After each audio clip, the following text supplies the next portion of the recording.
Ladies and gentlemen, it's a big day on the Football Scoop podcast. For those of you who are loyal followers, you're aware today is one bold prediction. It's a very exciting day in this world.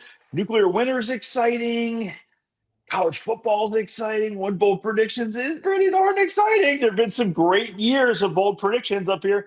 A couple of years where we've nailed them. Doug nailed his last year. Gentlemen, ladies and gentlemen, I am Scott Roussel, your host. I got college football experts Zach Barnett, John Brice, Doug Samuels. Last year, Doug Samuels' one bold prediction came true. Doug said 4 Big Ten teams are going to make the college football playoff. It could be debated how bold that was, but it came true. He nailed it. A lot of us were really close as well. Really, really close. Anyways, with all that said, I said we jump right into it. Doug, you nailed yours last year. The assignment, as stated multiple times, one bold prediction for this college football season. The floor is yours, my friend. Got it. So I've been thinking about this, obviously, the past week. I think 2 years ago, I predicted UMass to win 9 games. That did not happen, right? So we've had some great ones. We've had some ones that come up short. This year, my one bold prediction is that Ohio State misses the college football playoff. I think I think they've got at least 2 losses. I think Texas beats them this weekend. I think maybe this is the year James Franklin and Penn State get over the hump and are able to beat them. I also think they win or they lose a game that they shouldn't, whether that's Illinois or Minnesota. I think they drop one of those. I think Brian Hartline is an elite football coach. I think he is an elite recruiter and developer of talent. I am not convinced that he is the answer at offensive coordinator. And I also have question marks about Matt Patricia. You don't see very successful NFL coordinators outside of maybe Wink come to the college level and do a really great job. So I think they've got some work for them, cut out for them at the coordinator spots that I'm not convinced with. And then you're breaking in a new quarterback. And do you have the best player in college football? Yes, but I think that's good for 9 wins, maybe 10. And I just don't see him. I don't see him making the college football playoff. That is bold. Do they beat Michigan? If Michigan didn't have a freshman quarterback, I would say they get over the hump there and beat Michigan. Yes. I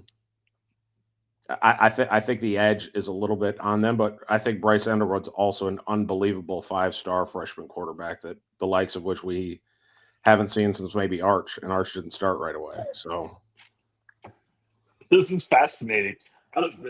Well, wow. Bryce Underwood has already told the Big Ten Network that the league has never seen a freshman quarterback like him. So you agree with him, Doug. So I appreciate that. And I did note that Ryan Day discussed in an ESPN story yesterday that published yesterday that he's looking forward to that Michigan game. And I couldn't believe that he said that. Like, you're the defending national champs. Like, why even acknowledge that the rent sign is taken down and they're just living in there right now? Completely disagree with that. I can't remember a coach, no matter how much you've tried to get him to. Can you imagine Nick Saban talking about being at LSU in week 12 going into a season? Get out of here with that. Wow. But I like that. That's a solid prediction, Doug. I'm curious. Like, you were king and a half last year with the 4. I couldn't believe it when you pulled out 4. It was I felt I was bold with my horrendous Kansas pick, but you were just like icing on my bold. True. And I might have mentioned Nebraska at that time or something like that. Didn't predict to be in Indiana. Supreme ruler of bold predictions. That cup is in the dishwasher right now. So I got my Queen cup right now. So the last time that Ohio State in a we're throwing out 2011 because that was probation, Lou Fickle, blah, blah, blah. The last real quote-unquote season that Ohio State won less than 10 games was 2004. So Doug Samuels is officially predicting one of the most talented teams in college football with arguably the best offensive player, best defensive player on their roster to have their worst season in more than 20 years. That's bold. They replace an offensive coordinator, a defensive coordinator, and their quarterback. I'm not trying. I'm just trying to add some context for our listeners. Here you and 2-star running backs and 2-star wideouts and a star tight end and 7 stars on defense. And Hey, so some of us go bold, some of us go kind of lukewarm. So let's see what you three got. Based He on past understood the precedent, assignment. one of us might predict Ohio State to win the national championship. He understood the assignment. I like it. JB, we're shifting to you. One bold prediction, my friend. yeah, and as you know, I'm highly tempted to go with Kentucky here, and boldly predict that they will have 3 losses before Texas even comes to town.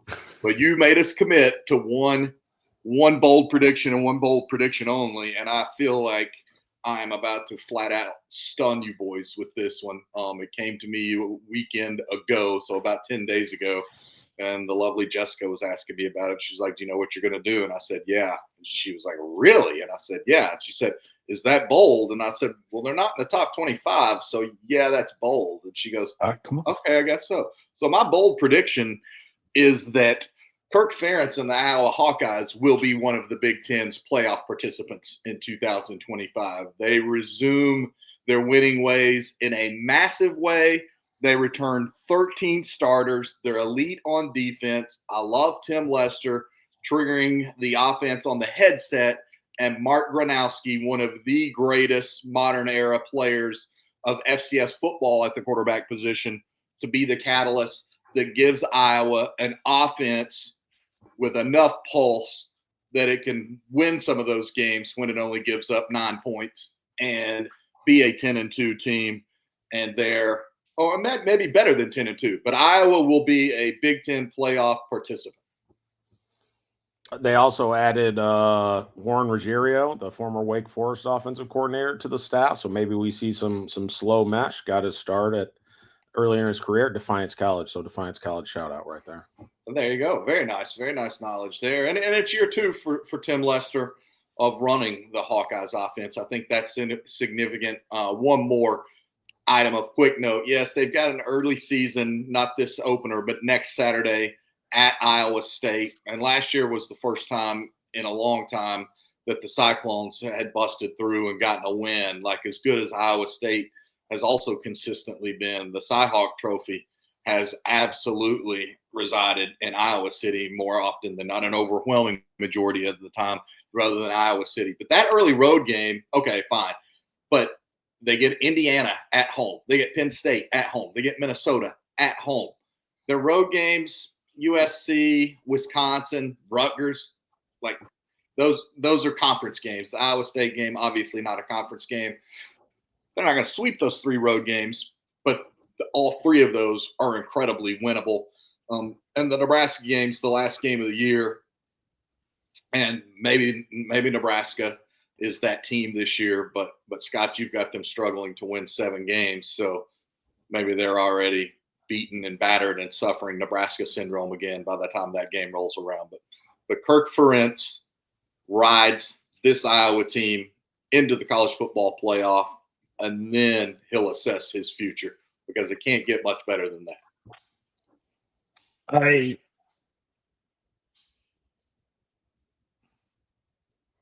One prediction. I'll let you speak. I mean, and I like that you started with a team outside the top 25. I was thinking this was going to be bold. I was thinking outside the top 25 is going to win it all. Be in the top 12. Okay. All right. Good job. Yeah. Okay, we're shifting Let gears. us know if we have to pause because Dan Lanning's calling you for your bold prediction again. We're shifting gears. So Lucky underdogs. long-standing tradition is that Scott gets to finish the show. Right before we hit record, Zach Barnett made the request. He said, "I would like to go last today." And I'm going to grant that. No, y'all, settle down. All right, so now we're in Scott's land. Scott's bold prediction. One bold prediction.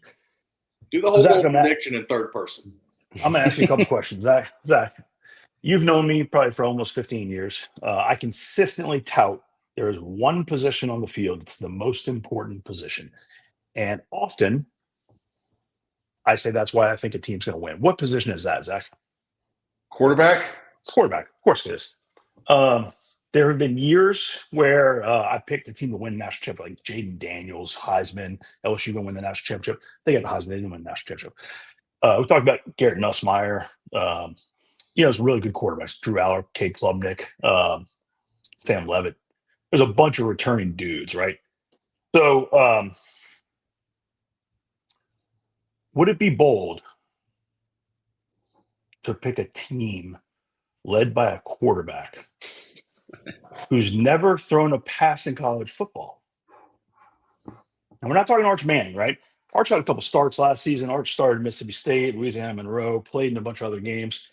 Talk about a guy never thrown a pass in college football. Some of you guys appear as if you might not even be 40 years old. So would it be bold to pick a team to win the national championship that hasn't won in about 40 years? Hasn't won a national championship in about 40 years, guided by a guy who's never thrown a pass in college football. Would that be? Does that sound bold? No, not if that team already. Hang just on, John played Brice. for a Hey, while. John Brice, hang on for a second.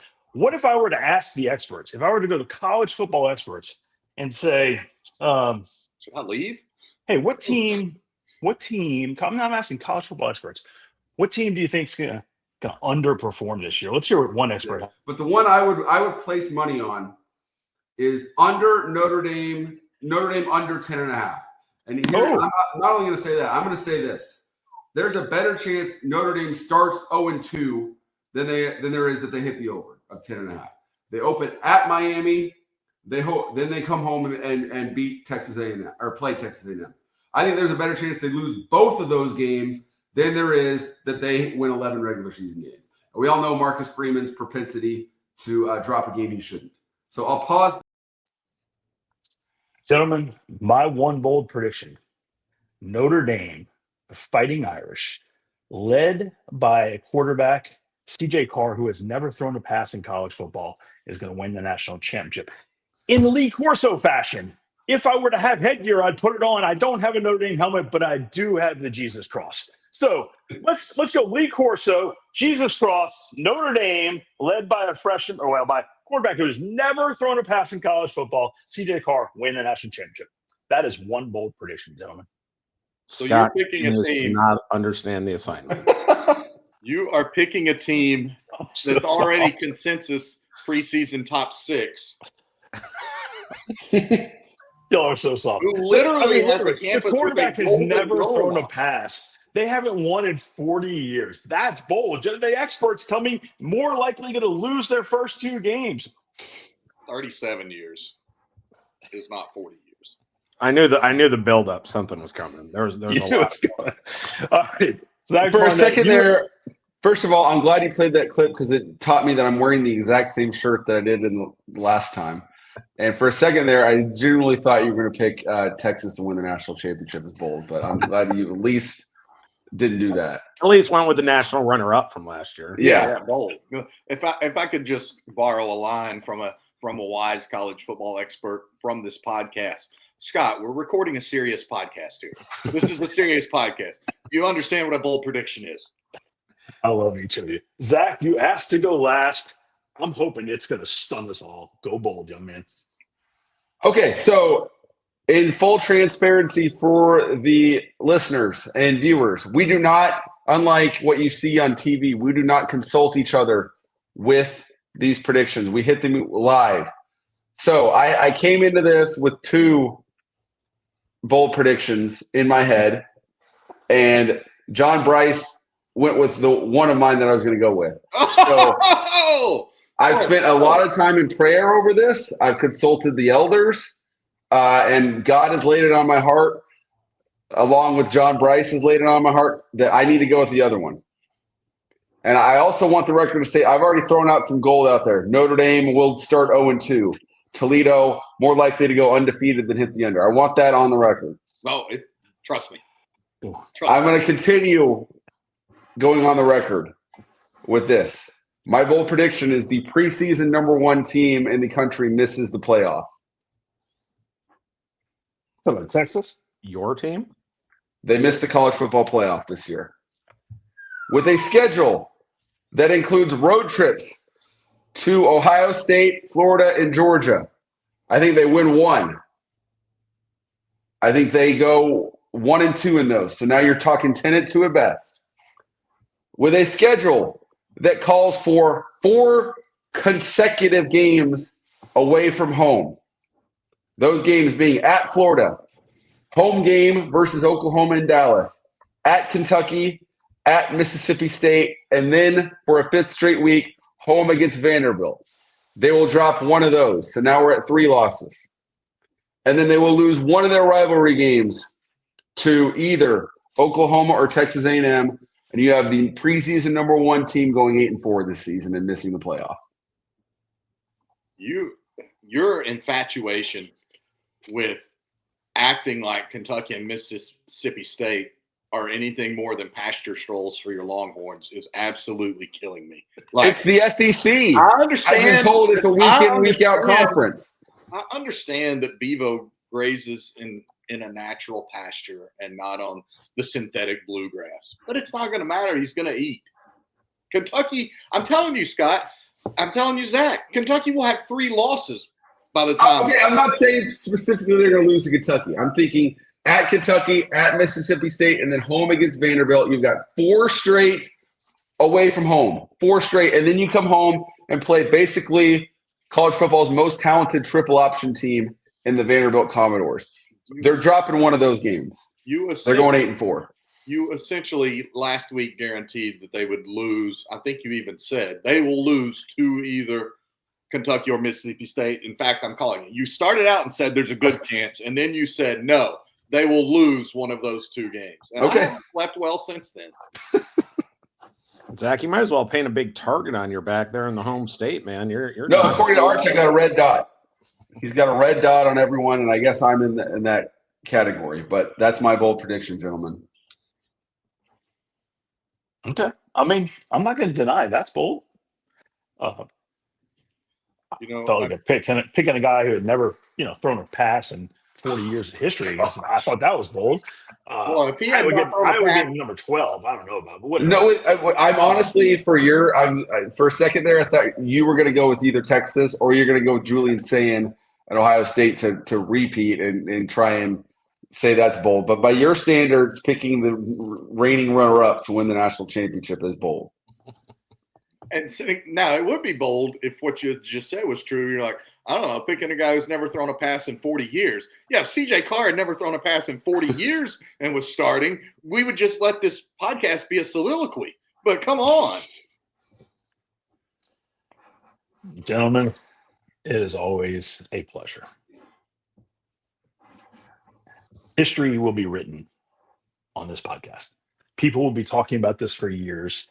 We will all be requested to go beyond they might put us on TV in connection with this podcast.